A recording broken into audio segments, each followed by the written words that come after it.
मुद्दे को लेकर कह रही कि एसआईआर जो है वो कहीं न कहीं इस वजह से भी किया जा रहा है ताकि बीजेपी को फायदा हो सके। वहाँ आपको लगता है?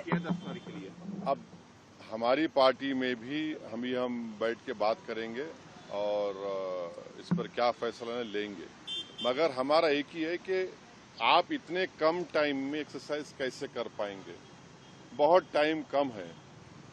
एसआईआर में भाई जो लोग जो अपना एड्रेस चेंज कर लिए उनको क्यों आप पूछ रहे हैं बर्थ सर्टिफिकेट? माइग्रेशन होता है, अब क्या करेंगे वो लोग? मैं हैदराबाद में बैठा हूं, तेलंगाना के मुख्तलिफ गांवों से हर मेरे ऑफिस को कभी 10 लोग कभी 20 लोग बिहार के आते हैं कि हम यहाँ पर लेबर हैं, बताओ हम क्या करना चाहिए। अब उनके पास पैसे भी नहीं है वापस जाने बिहार को। परेशानी वो होगी क्योंकि लॉ तो बोल रहा है कि उनको रहना पड़ेगा वहां पर। वो गए इसलिए कि बिहार में कुछ है ही नहीं, कोई सरकार ने उनका रोजगार का इंतजाम किया ही नहीं, तो मजबूरी उनकी है, बाहर बैठे हैं। तो ये सब प्रॉब्लम्स हमने ईसीआई के सामने रखे, हमने कहा इसका तो आप सोल्यूशन निकालिए।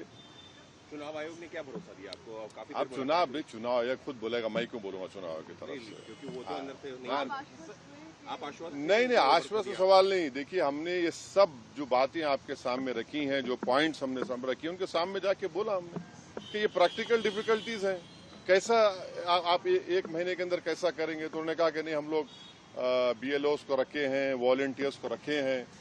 तो ये इसका डिफिकल्टी ये है कि जल्दबाजी में अगर 15-20% लोगों के नाम भी मिस हो गए और फिर आप देखिए मिस जब हो जाएंगे तो उसका सिटीजनशिप के मामला हो जाएगा। ये तो आप वही तो आसाम का डिओटर हो जाएगा फिर। तो ये अप्रीहेंशन है, ये जेन्युइन अप्रीहेंशन है। कानून व्यवस्था को लेकर बांग्लादेशी रोहिंग्याओं को निकालने के लिए एसआईआर है। अरे देखिए, फिर 2024 में किसको वोट डालने दिया आपने? 24 में आपने वोट दिया, मैंने वोट डाला बिहार में। हमारा देखिए, एक सिनारियो विजुअलाइज करिए आप लोग। अगर कोई लोकसभा के चुनाव में 20,000 वोट से हार गया कोई, और अभी एसआईआर के बाद उसी के पार्लियामेंट सांसद में 20,000 कम हो गए, तो फिर वो क्या करेगा बेचारा? उसको राइट मिलना चाहिए। राइट तो रिकॉल तो हमारे पास नहीं है। तो इसीलिए हम कह रहे हैं हम एसआईआर के खिलाफ नहीं है, आप टाइम दीजिए ना। विपक्ष कह रहा है